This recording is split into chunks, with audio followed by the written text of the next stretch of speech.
Você já deve ter ouvido falar em capitalismo tardio, um estágio do sistema capitalista marcado pelo aprofundamento das desigualdades.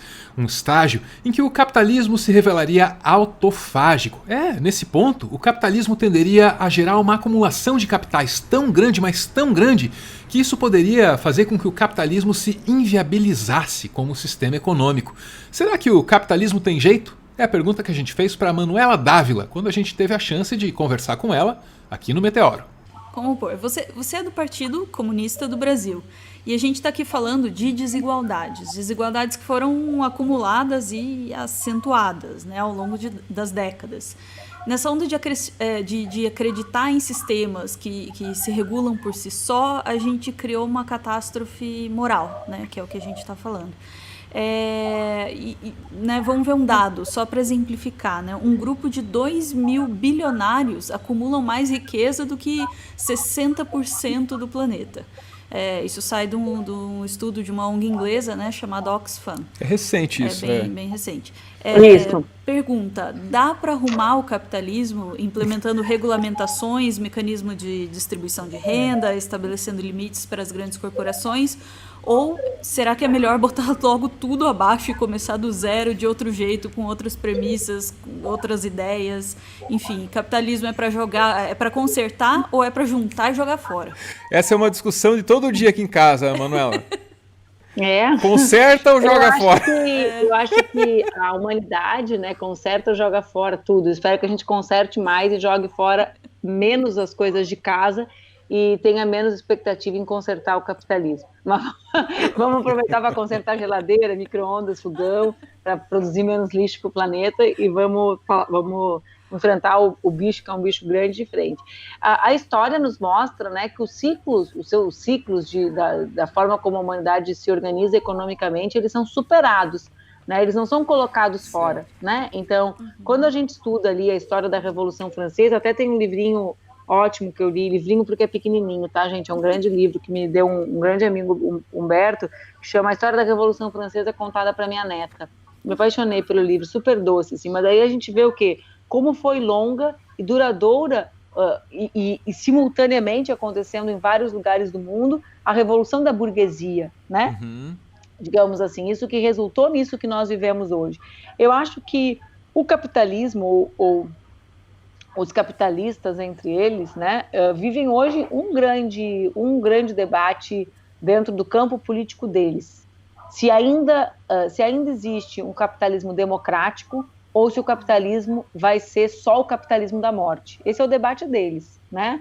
Quer dizer, ainda existe espaço para esse liberalismo democrático ou vai ser tudo Bolsonaro-Trump, né? Ou vai ser tudo diminuir o volume de pessoas, extermínio em massa de populações para dar conta desse mundo servir só a quem sobreviver e poderá ser servido desse mundo, né? Então, acho que esse é o debate deles. A gente vê isso se materializar todos os dias, né? Com as guerras, né? Com 84 mil mortos naturalizados no Brasil, que a Márcia Tiburi escreveu um artigo hoje na Carta Capital sobre isso, a tortura como método de governo, né?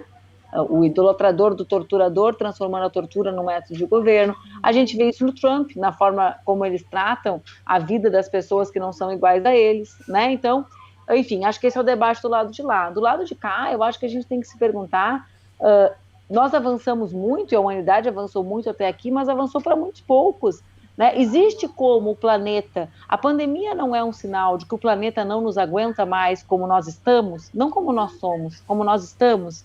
O que fez a humanidade chegar até aqui? Leonardo Boff me disse uma coisa muito bonita no início da pandemia, e eu vou levar acho que para o resto da vida. Ele disse, olha, a humanidade não chegou até aqui porque desenvolveu máquinas, ela chegou até aqui por causa da solidariedade.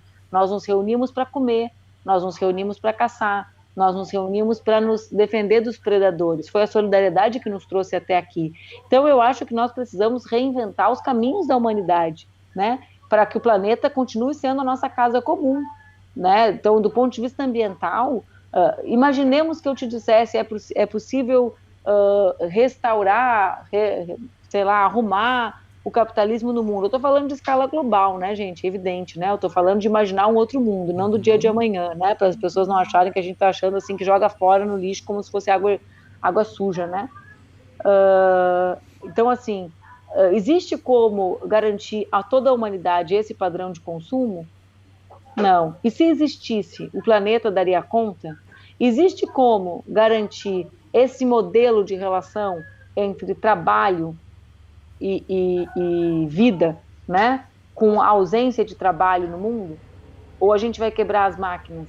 A gente produziu a tecnologia para nos libertar ou para nos aprisionar? Aquilo que o Mujica disse, né? A gente só tem uma coisa que o capitalismo não compra, é a vida.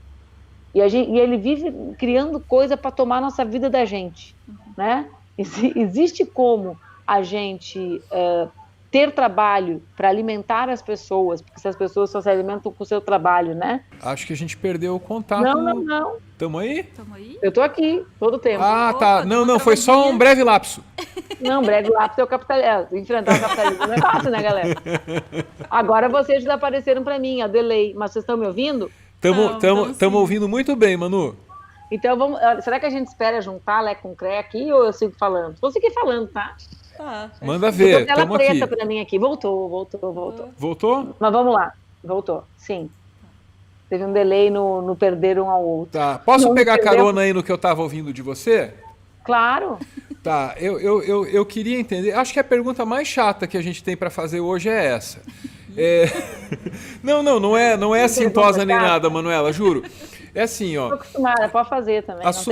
Assumindo as posturas que você assume, você tem que lidar com um monte de coisa, e algumas delas você compartilhou aqui com a gente, né? Eu acho que uma das coisas com a qual a Manuela tem que lidar é um conceito desgastado e saturado da palavra comunismo. Né, que é usada como um xingamento meio genérico, etc. e tal, né? A gente ouve todo dia. Mas para além disso... Vocês são comunistas também? Na internet chamam... Dia sim, dia não, Mas assim, ó, para além do conceito desgastado, para além da tentativa de uso como ofensa, para além de tudo isso, que a gente não precisa... Não é com essas pessoas necessariamente que a gente está dialogando, Manuela. Para além de tudo isso, qual é a morte, qual é a utopia, qual é a vontade de um integrante do PCdoB, de um comunista no século XXI? A gente está falando do que aconteceu na União Soviética, tem outro sonho possível? O que é que as experiências do século XX deixaram para a gente? É por aí. São várias perguntas numa só, né? Desculpa. Não, eu não tenho nada contra, muito antes, pelo contrário, falar sobre isso, até porque é o partido que eu escolhi militar aos meus 16 anos, né? Quer dizer, na eleição passada, acho que de todos os candidatos, eu era uma das com mais tempo de filiação partidária, porque a turma trata partido que nem calcinha, né? Uhum. Que eu espero que todos mudem todos os dias, né? Mas tem uma galera que muda de partido aí, já sim, já não. Mas vamos lá, não foi meu caso, né? Eu tenho uma vida num partido, porque eu acredito que é um projeto coletivo e que a gente tem que se organizar assim. Vamos começar pelo começo, né? Sobre a palavra ser desgastada. A história é contada por quem ganha, né? É sempre assim, né?